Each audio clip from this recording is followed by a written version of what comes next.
nature, and I'd hear people saying bad things about me. I'm jumping on you, I'm fighting you, because it was wrong. You don't know my story, you don't know why, you never tried to get to know me, so I didn't feel you had the right to say anything about what I went through and who I was. And this reputation preceded me. Shelly's a bad girl. She's a bad girl. That's all I heard. She was a bad, And so I lived up to that title, you know. Then one day, me and my cousin, I decided that I had to leave because I had an aunt that pretty much put me in a kind of a situation. I love her anyway. But I had to leave, and my mother helped. I mean, my mother, one thing with her is anything she put her mind to, she can get it done. And she was there. She helped, me to get something. I got my own place. I moved out.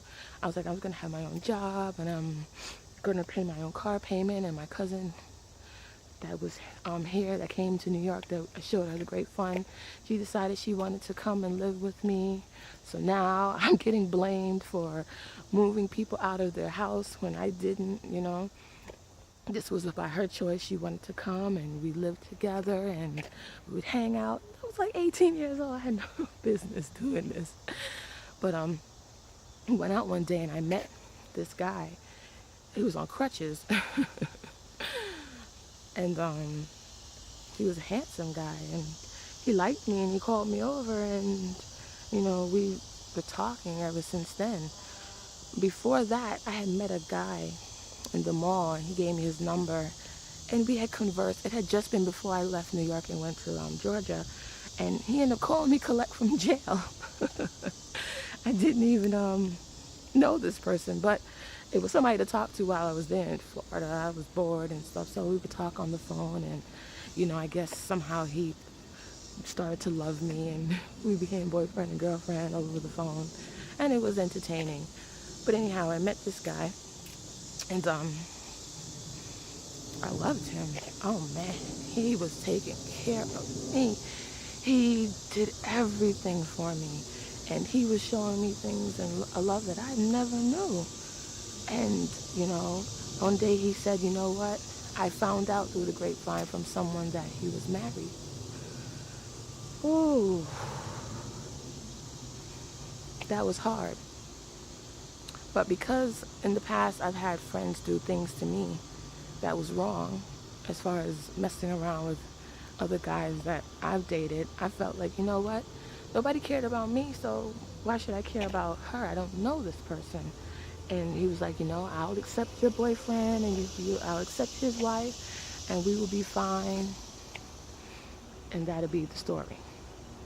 So we were in a relationship with each other. He comes, he moves in with me. We live together, and we're doing things I have no business doing, but I'm having fun, and I'm enjoying it, and I'm living the big woman life. I'm working, and he was paying my rent and all of this stuff, and he was taking care of me. And I then found out that I was pregnant, and with that I got scared, because now I'm in Florida. I'm alone. My family wasn't there. I got scared, and I wasn't sure what to do. So after that, I decided I wanted to go back to New York to be with my family, because I was afraid, of being by myself and not having anybody with me would take care of my son, even though he was there. So he stayed, and he took care of the apartment that I had in Florida, and we conversed on the phone all the time. He was there with me. Through the birth of our son, he was there with me. I've gotten into spats with his wife, different things of that nature, and all of these type of things. It was just too much for a young girl to have gone through. And I was only 18. I felt like I've been through a lot, So I had my son, and I decided to name him a name that was Ethiopian. And this was because now, through this journey, a book was introduced to me. It was a book from Malachi York. And it was showing us, it pretty much was saying that, we were God, you know, is God, we are God and God is within us and yada, yada, yada. And I started to, at first I kind of was like, oh, my spirit was like, But then after a while I started to dibble into it because the Christians that I've seen around me were hypocrites, so, because I was able to go to church and still be, and nobody knew that I was a little bad girl in church and nobody cared. So I just was like, this is not for me. So I started reading this book and getting all kinds of knowledge, and I'm talking to people about it, and people are looking, I'm like, you guys are crazy. I'm not a Jesus follower. I'm not a Christian. This, that, and the third. I'm now a hairdresser, taking care of my son, and I'm with his father. He's come to New York to live with me, and we came back. We went back.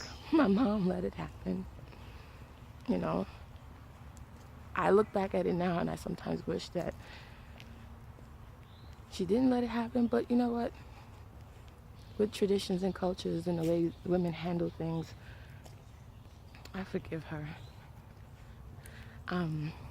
So we're there. We moved back to Florida and working, and I start to get into a lot of conspiracy theories and, reading up on these different things and learning about what was going on in the world. And I would talk to people about what was going on, and here Shelly go now, what she's on to now.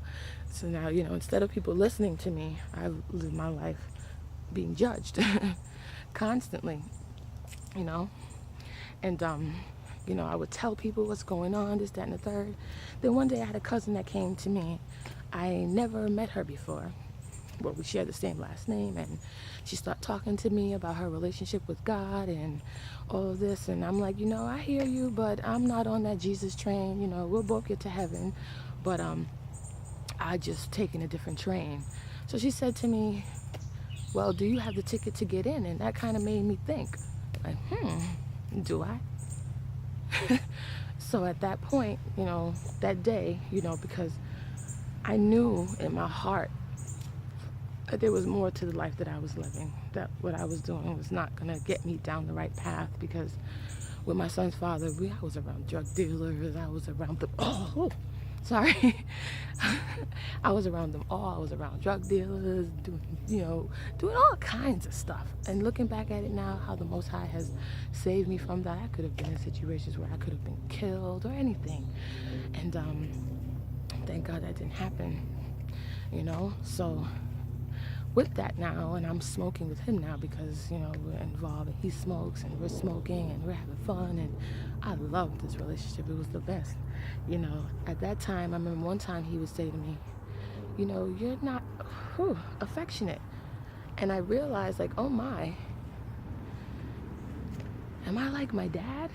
And then I started crying. I mean, really crying, because I started realizing, like, I'm like the person that at that time, I hated. I loathed my father. I hated him because he wasn't there for me. And I started crying because I realized that I'm being exactly like this person that I am saying that I hate. I had to say that because it's poignant. So after my cousin, I dropped to my knees and I got saved. My son was about 3 years old at the time. I gave my life to Christ at the time, and because she told me that it was a personal relationship. It was just between me and him. And I said, I can dig that. I don't want to have to be responsible for people telling me what I can and cannot do. I'd rather, this relationship that I have be personal and to be just between me and God. And so that's what I did. And one night my son was telling me about his experience as a child with God, and how beautiful God was, and how God would give him Elmo and would jump on the bed with him, and he would talk about the streets of gold. And I'm looking at this kid like, what? Because I was an atheist. I didn't teach him these things. So how did he know this stuff? And he would tell me, Mommy, look, there's a lady over there, and she's eating the city. And my cousin, she was very spiritual at the time. She was explaining to me what was going on. And I fell to my knees that day again. And I said, God, no one can ever shake my relationship with you, because you are real. You have to be. My child told me. He told me so. And so from there, I became a devout Christian, and, I'm throwing away all of my CDs and I'm listening to the gospel and I'm just in heaven, heaven. And I'm there and I'm in a relationship with God and I'm loving it. My son is hearing the music, he's there. I decided, you know what? I left my cousin's house, tried to go on my own somewhere else. It didn't work out. Called my mom, was able to get back to New York. So here I go, instability, moving all over the place. Me and my son now. I come back to New York. I come back and I live with my son in New York and, trying to reacclimate myself there. And, I'm still in church and I'm going to church. I found me a church home. And then, I'm reading my Bible and everything of that nature. I remember my cousin was telling me that I need to wear long skirts and things of that nature. And I just was like, that is not me. I can't do that. That is not me. And I'm like, God is, no, I just didn't feel that I had to. I didn't feel that that was what I had to do. So I get back to New York and I see this guy that I had a crush on a long time ago. And we met up somewhere. We hung out, started being friends, and I started getting promiscuous with this guy. I mean, like, right after church, I'd go over there and, hang out and come home late at night, and I ended up pregnant again. What? Oh, man. Thank you, God. I almost forgot that part. That when I went back to New York, Florida, I had got pregnant again by my son's father. And at that time, we both said, we can't have a child right now. We know we can't have a child right now and didn't have any money. So whatever little bit of money that we had, someone referred me to a hole-in-the-wall place. When I think about it, oh my God, and I think about it and I see how God was with me all this time. I went to a hole-in-the-wall place. They gave me a pill. It was like a little room. I went in there and I got up and baby was gone. And I feel at that time I could have possibly gotten, because around that time I remember going to the doctor and they told me that I had chlamydia and I blamed it on my son's father and saying that he gave it to me. I'm still not quite sure where it came from because he denies it, but it could have been that situation. I don't know, but that's just the situation that I was in and that I put myself in. And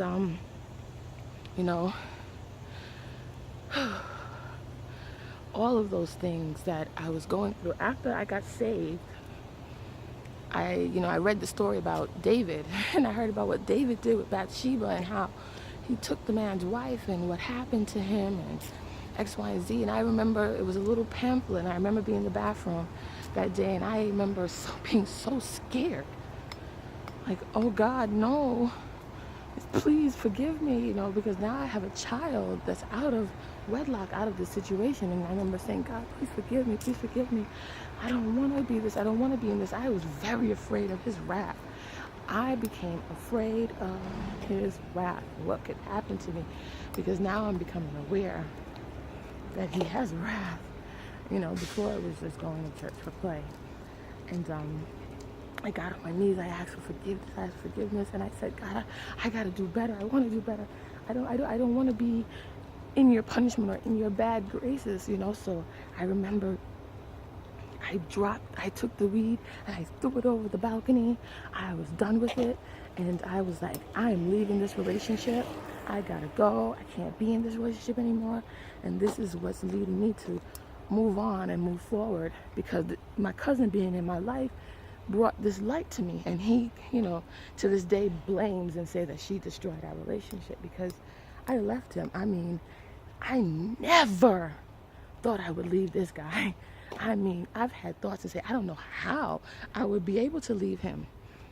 But at that moment, God gave me the strength and I left him. He cried and he cried. I walked over him and he gave me the strength and I took my son and I left. I left that situation because I said, this is not good for me. I can't be in this situation. I have to go. I went back to New York and So through this relationship with this guy, I became pregnant. And I'm like, oh my gosh, sorry, this is coming to me as I'm talking, so please forgive me. But I got pregnant by my son's father again. And at this time, I was starting to realize, I think my grandfather died, and then I had a girl call me, and it was a lot, with whether she's telling me that she's cheating with him or whatever. And I called my mom and I told her the situation or whatever, and she helped me out. She sent me some money. I drove myself down there. Boy, oh boy, the things that I've gone through. I drove myself down there by myself with no one and got an abortion. I remember driving home from the abortion place like drugged out. To this day, I don't know how I got back home because I was so dazed and so drugged up from, they always say you're supposed to have someone to take you home. But I was like, okay, they're outside, and I threw up in the car and I just drove myself home. And at this time, I was telling everybody that I was pregnant because I thought I was going to keep it. But then my mother advised me that, nobody's going to want you, having 2 kids from another man. Another man is not going to want you if you're going to be stuck in this relationship. And I didn't want that.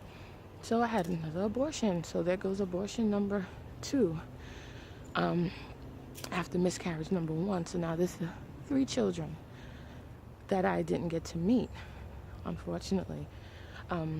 So now going back to this story to now introduce my 4th child. And I remember always saying, I wanted to have lots of kids like my grandma, because my grandmother had 14 kids. And I always thought it was cool to have so much siblings, and I thought, that's cool to have so much siblings. It must have been fun.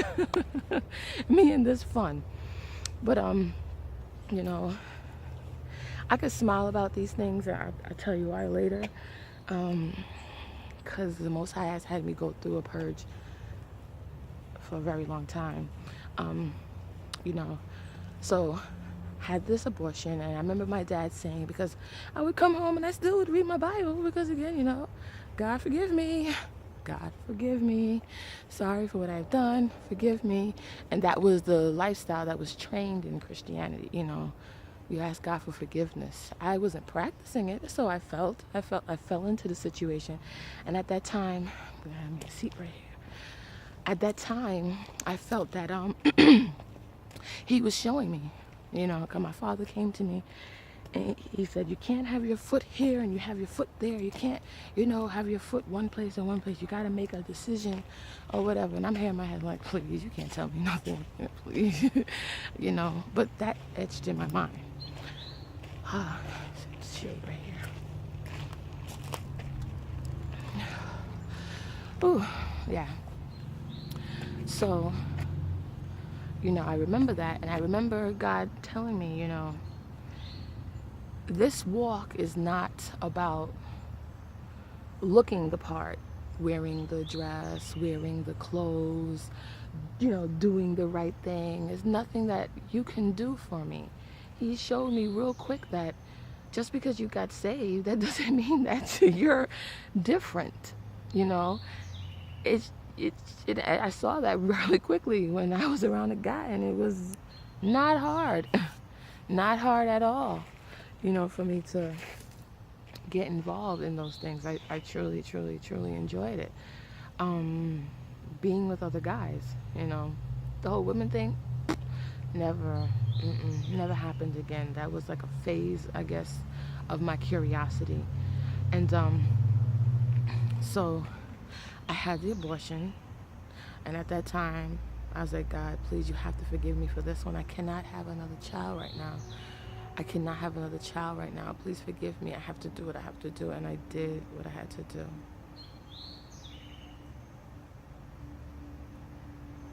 And I don't know what it was, but some people would always say, oh, they felt sorry, they were sad. I wasn't. I didn't know what it was with me, but I don't know if maybe my circumstances made me grow cold to certain things and just not care, I literally stopped caring. But I cared. Go figure. But I guess I stopped caring about me. So getting back to it, I had the abortion, and I decided that, I had my CNA license that I had gotten. I was blessed to be able to have gotten that for free while I was working as a hairstylist. So I had that, and I used that when I came to New York to work, and I found out that, I was making much better money there. So I used that situation. Hold on, let me walk on. So I used that situation and started working, and then I started learning about other things. So I went to school and became a medical assistant through my friend. She was telling me about this, so I went with her and we signed up for school, and I became a medical assistant. And I was working, I was getting my life together. I was going to church every Friday, going to the youth meetings. My son was there. I mean, every Friday I was there. I was in church all the time, and to the point where people started calling me holier than thou, and because they seen a change in me, and everything was about God with me. And so, with all of that, my son started growing up, and my mom moved to Florida. And when my son was young, I sent him with them because I needed to finish school, because I got a job in the hospital. So I was working overnight, and I went to school during the day because I had to get myself together. I had my license for hair, but something there was a wisdom that was inside of me, and I now always used to say it was a godly wisdom, because it was things that I knew that was telling me that I needed to do. So I went and I did that, and I worked in the medical field because I needed to get myself together, because I needed to have something to take care of my son. So I worked in the medical field, I became a medical assistant, and my son was not with me. I was in New York, and my mom moved to Florida. I graduated and was working, and I decided that I was going to leave. Oh man. While I was in high school, I stole, I robbed, I lied, I cheated. I did all of that. Stole clothes, snuck into, everything you could imagine, I did as a child. I just had to put that in there. So now, I am going to church and doing that. I had my boyfriend, that he was my boyfriend when I was 14 years old. We remained friends, because of our connection that we had, which was with my friend. I was telling him that I was leaving and I was going back to Florida. He was what I considered my true love, because he was my first boyfriend. I would talk to him while I was, I would call him while I was at another guy's house, just because I was using him, because I didn't want to be around my uncle's house anymore. So I would use this other guy, hang out with him, but he was always on my mind, and I would always say he was gonna be my husband one day. He was gonna be my husband one day. I know. Talking now, because we talk. He's like, the things you used to tell me. And I guess at that time when I was leaving, he decided that he didn't want me to leave and not let me know that he wanted me. And someone wanted me. Those were the magic words. And jumped into marriage with him. And we got married. We got together in May. We got married in August. It was just that fast. There was no thought behind it. But he knew how I felt about church, how I felt about my God, and what was important to me. And he decided that he was going to get saved and things of that nature, because I told him about that, and how I felt, and about being unevenly yoked and different things of that nature. So he got, my cousin called, and she did over the phone, and she told me, this wasn't real, but I wasn't trying to hear it, because everything was done right. He did it, and he wants me, so it fit, and I wanted it, so I pushed forward to make it happen. I didn't have a big marriage because I wasn't so caring into all of that stuff. I was very logical, and I was like, we didn't have money. I wasn't trying to go into debt just because I wanted to show everybody that I got married and I love this person. And he kind of felt the same way, so we agreed, and we got married at the courts or whatever. I don't think this really made our family too happy, because they want the show. They want to show everybody. They wanted to, everybody to be there, whatever. But when I started to try to plan, I never felt that anybody cared.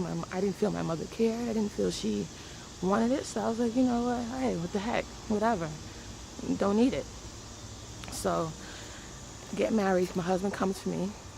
I still had to go back to Florida because my son was here. So I had to go back to my son. So, we started talking about it, and we started talking about getting married, and we decided that we were going to get married here in Florida. So he came down, said he was going to come and marry me. We were thinking about living there. I was trying to get a job.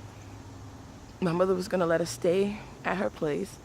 I didn't have a job. I didn't find one, so I was like, I just wanted to be in the relationship, just moving off of desperosity and making such haste movements without thinking. I jumped into the marriage, and I was like, come and get me. I'll come to New York. And he came and got me, came to New York. And his mother was okay, allowed us to stay upstairs in their house, and moved me and my son there. I was so selfish, so self-centered. I did not realize it. I never even told my son. I never sat down and told him about it. It just was like, Mommy's married now, and to him, and this, that, and the third, and never really got a chance to bond and keep that bond with my oldest son.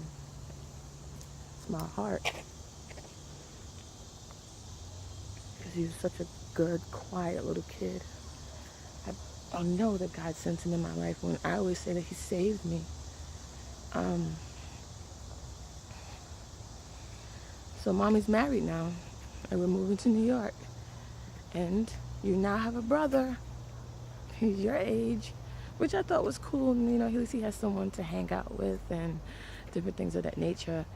So I was there, and I, in my head, I was praying, and Jesus was teaching me how to cook and how to be a wife and how to be a mother and this, that, and the third. And I was excited, and I wanted to just, I'm a wife. I was going to iron his clothes. I wanted to do everything. We were together. We were talking about getting our own place. Most High has given me a brain. I knew, okay, we're going to get our finances together. I started getting our things in order, setting it up, preparing ourselves to buy a house. I automatically just took over, like this take over spirit. Because I just knew what we needed to do. I always felt this as a kid. If people listened to me, I could save them. I couldn't understand why, but I always knew that if people listened to me, I could help them. This was the strongest feeling I ever have, and I to this day still have it now. Whew. Now I'm able to see why. So we're doing this. I'm going to go downstairs. I'm going to prepare food for us and this, that, and the third. So my mother-in-law decides that she's going to come to me and say to me, I know what you're trying to do. You're trying to destroy my family. And I'm like, huh? What are you talking about? Like, no, absolutely not. Like, I love your family. You guys do things that I've never, to me, it was like a TV. They hung out with each other. They did that, and I admired that. But I was so used to, in my house, how everybody had their own quarters. They went their own way. They went into their room. So I just did what I knew, and I became pregnant. So I was always in the room. After I came home from work, I was sick. It wasn't that I didn't want to be around anyone. I just did what I knew. So going back to the point, she said that to me, and I'm trying to be a good girl. I'm trying to be a good girl because I'm saved and I'm sanctified and I'm baptized in the Holy Spirit, because I was. And I'm like, no, that's not true. I'm just, we plan. I'm gonna cook for everybody else, but I'm just preparing the rice for his meals for the week. And she was like, I know what you're trying to do. You're trying to destroy my family and this and the third. And I'm like, okay, now I could feel the other person just rising up in me. And I'm like, please, no, I'm not. Please, I'm asking you, please, can you step out of my face? Because now she's pointing in my face. And now you're triggering things in me that I didn't know was in me.